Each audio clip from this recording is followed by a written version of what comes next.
This is SHM A2 Module 4 January 08. Question 3a. A student is asked to draw a graph to show how the acceleration a of a particle moving with simple harmonic motion depends on the displacement x of the particle. The student's response is shown. The graph shown is a straight line through the origin. State one characteristic of simple harmonic motion that this correctly describes. Now we can see there a and x, and we can see because it's a straight line through the origin that a is proportional to x. So that's true about simple harmonic motion. A is proportional to x. Two features of the student's graph in figure 3.1 do not give a correct description of simple harmonic motion. Sketch a graph in which these features are corrected. Now the two problems here are, the first one is that a is actually directly proportional to minus x, and therefore that graph shouldn't have a positive gradient, it should have a negative gradient coming the other direction.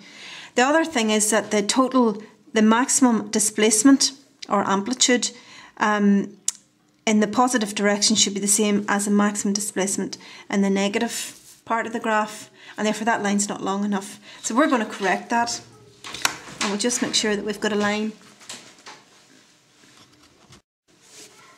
So that needs to end about here, and the other end then needs to end about there. So we're going to join up a line this direction.